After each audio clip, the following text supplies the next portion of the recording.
Yeah, so here we are again talking to another one of the world's greatest experts. We're at the Carmel Valley Ranch. I believe that's in California. It certainly feels like it with the wonderful weather that we have here. And today I'm with Mr. Fred Shoemaker. Hi, Peter. An extraordinary person who wrote an extraordinary book. Back now, I hear 1996, I believe, or yes. 97. And I just got a few questions for you about that. So, Fred, extraordinary golf. What is at the heart? What is at the heart of your work? The basis of the work is that it's people's own awareness that makes a difference. Not concepts, not understanding, but the simple act of being present to what's happening in the moment. It's a rare thing. Mostly we've lauded information and concepts, but the act of being present to what's actually happening. You know how difficult it is to change things at all. Yeah. But how about attempting to change things that you haven't experienced? Now that borders past difficult almost onto insanity. So it's a work that champions a person's experience, and their experience of what's going on can teach them far better than an understanding can. So, you know, from those particular words that I was listening intently to, are you a mental school? Not at all. Actually, it might be exactly the opposite. When you talk to people about what I want you to do is take the club back straight up and come down from the inside, that may be considered mental. Actually, we're a physical school. When you're actually present to something, you experience it physically. See, I think one of the problems with golf is that most people are so stuck in their heads deeply, they don't experience their own body. Yeah.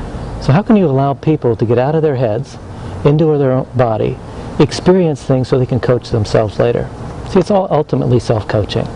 Yeah. You're with yourself more than you are with anyone else.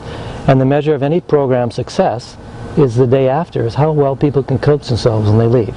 Yeah. If they can, we succeed. If they can't, we don't. And that's what we're after. So you differentiate between coaching and teaching, Fred. How are they different? Well, teaching in some aspects says something like this. I'm an expert in knowledge. I'm going to transfer my knowledge to you. And if you get my knowledge and apply it, and apply the models that I use, you can eventually go out and play. That's what teaching is. Coaching is something like this. I know there's something already in there. I know you already have something. Let's lead it out. I've given 41,000 lessons.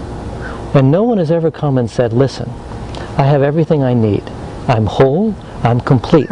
I'm lacking in some awareness. Could you lead out of me something that's already in there? And to me, that's the truth about it all. People are remarkable, and they don't see how remarkable they are. And what leads it out is not so much the understanding and concepts, but people becoming more and more subtle awareness of what's actually happening in their own body. And so I think that's the difference in coaching and teaching. Teaching says, I know and I give it to you. Coaching is something like, I know you know, and the game is let's bring it out. Yeah, I understand completely. So what models do you use for students? Tiger, Ernie, Annika? Not at all. So let's suppose this. Suppose we create an exercise that a student catches themselves in being extraordinary. Something like this. We walk up and have students hit golf balls. And then we say, hey, if someone just snitched your wallet, go ahead and throw this golf club at him, see if you can slow him down. So it's an exercise that people do when they're just being themselves and literally just responding and reacting. We film it though.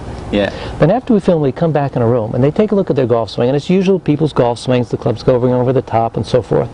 Then they take a look at this particular motion. And this I can't tell you how many thousands and thousands of times it happened. People look at this and they say, that's really a remarkable motion. I didn't know I could do that. Not only technically more sound, but in answering your question, it becomes the model for them to use. People's model is their own self. Yeah. Their own self when they're being themselves, when they're connected to the target, when they're letting go. So when you see what's possible for them, even as a coach, you now have a blueprint for where we're going with this. And the game becomes, how can a person coach themselves into being themselves? And you know, most golf lessons people say, I don't want to be myself, I suck, I would like to be somebody better. But if you could really have people see in clear pictures that who they are is pretty remarkable, then the game becomes different. How do I get out what's already in there, and how do I interfere with it? And that's the game we play. So do you believe everyone has talent for this game at any age? Absolutely. Yeah. There's no doubt about it. See, I think that we're so steeped in mediocrity, so steeped in thinking we're not good enough, so steeped in thinking we don't have what it takes, that to have someone say, this is part of extraordinary golf, what you could say, is that human beings are already extraordinary. And in fact, this body is a genius. It's gone through thousands of years of evolution. And to allow the person to train themselves outside of their mental no into their body and allow their body to work is quite remarkable. So what do you think are the really great attributes of a great student? The capacity to be present, Yeah. to be out of your head, the ability to, when judgments arise, to let go of them. A great student is someone who can create a non-judgmental, non-evaluative environment with themselves. See, at some level, Peter, your and I job, and when it comes down to the bottom, is an environmentalist. Yeah. Our job is to create an environment in which it's safe to learn, in which it's safe without judgment and evaluation. Yeah. So a great student is someone who can create that environment when they're alone. And in that environment, it allows for a kind of presence and the subtlety of their own attention that they can't get in any other. And that allows for rapid learning? Yeah, see, the only time you can learn, really learn in this game, is when you're present. I mean, learning happens now. Now, it's the only time it can happen. So, when I'm in my head, with past and future, thinking about remembering, I'm not here in this moment. So we're not trained in life to be in this moment, here. And when a student can actually bring their attention here and let go of the stories and the evaluations, in that moment, it's the only moment learning happens. Let's suppose a student hits, in a lesson, they'll hit 100 golf balls. Each golf ball takes 2 seconds. They have 200 seconds, or a little more than 3 minutes, in which they can, the time in which they can be present. If they're not present in that 3 minutes, I don't care who the teacher is, they're not going to learn anything. So, my job is to create a kind of environment that wouldn't have happened on their own. If it would happen on their own, just let them go practice. Yeah. But the amount of time a person is actually practicing, actually being present while they practice, is the measure of how much learning gets done. And if they're present to critical variables that make a difference, we really often have a lot of velocity in the lesson. So do you strive for performance for yourself and your students? Absolutely. But performance in a balance. See, when you come home from work, let's say, let's suppose you're a normal businessman, you come home from work, no one asks you, rarely do they ask you at the end of the day, what did you learn today? What did you learn at the end of the work that I could learn with you and from you? Everybody asks, how'd you do? What'd you perform? What'd you shoot? How good are you? What kind of job do you have? How much money do you earn? We're finding that people who keep their attention on learning and enjoyment are the people who perform best in circumstances when they need to. Yeah. So your performance tomorrow does not depend on your performance today. You'd be surprised at how many golfers and how many businesses don't get that. Yeah. Your performance tomorrow depends on your learning today. And we're calling learning something very specific, growing your awareness. Yeah. And if you're not learning something new, in other words, having your awareness crease in blind spots, and if you're not learning that today, you have no right ever to expect tomorrow's performance to be better. So what are the most satisfying aspects of your work, Fred? That people can play the kind of game, not only just physically, and not only just in score-wise, but they have a deep satisfaction for the game, a kind of a joy that's rarely seen. They have a sense of a kind of a spirit, that golf can renew their spirit.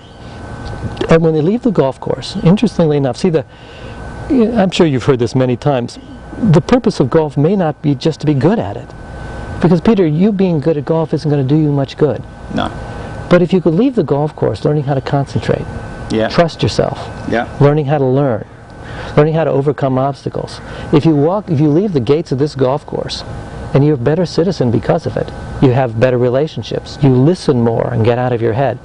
Golf has fulfilled the promise that I think it was intended to have, that a game can teach you something about living. And if you have that, along with the game itself, I think you've got something that not only will be satisfying for you, will be so passionate about you can't stay away. See, we don't ask people that they should practice. I don't think anybody should practice. But if they think they find something so fascinating to them that they can't stay away, then the game just sweeps them away. I mean, I'm more in love with golf now than I've ever been. It's my 54th year. I'm playing the best golf of my life, and I'm fascinated with it. And the only reason I could say it, that why it was better than last year and maybe the year before, is I've grown my awareness a little bit, and I'm less in my head on the golf course than in the rest of my life. I'm more present, more just being here. And I find that very compelling. Anything in your life that you're present with, whether it be dance, whether it be playing music, whether it be even sewing, if you find that time disappears, and in a sense you disappear as like a story, you'll love that thing. And I think golf can be that for people. I don't think it takes that much. Absolutely. You know, I had one more question, and that was, what does your work make possible? But you know, I think that you've probably encompassed that in that particular answer. You know, and what I felt here in these few brief moments that we were together is again that that focus in on you and your words, and how I was learning even as you spoke during that. So I thank you for that, and you're welcome, Peter. I'm going to take that experience onto the tournament that I'm playing in Vegas later on next week. To be continued. Thank you for being such a wonderful host, and thank you for agreeing to do this, and I look forward to working with you more. You're welcome, Peter. Thank you. Cheers. Thank you.